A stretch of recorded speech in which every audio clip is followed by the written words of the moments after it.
बड़ा अफसोसनाक वाक़या है, दिल को जला देने वाला वाक़या है।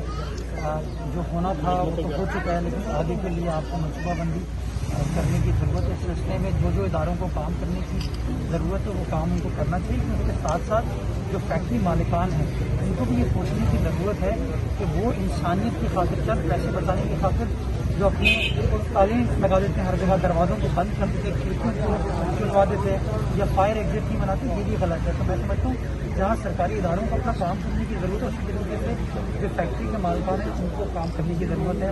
मैं यहाँ पर रिहाई में आया हूँ, पाकिस्तान पीपल्स पार्टी के वर्कर्स, कारकुनान, अहदेदारों के साथ आया हूँ, और जो फैमिली के साथ इस वक्त ये गम की घड़ी है, इसके अंदर पाकिस्तान पीपल्स पार्टी उनके साथ खड़ी है, सिंध हुकूमत उनके साथ खड़ी है।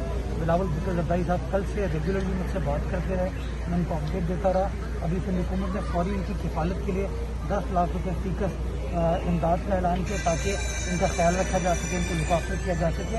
इन्होंने कुछ अपनी नौकरी के हवाले से भी बात की है और बच्चों की तालीम के हवाले से बात की है। इंशाअल्लाह ये भी मैं सिंध गवर्नमेंट में बात करके चीफ मिनिस्टर साहब से इस मामले पर भी इनको लुकाफर किया जाएगा।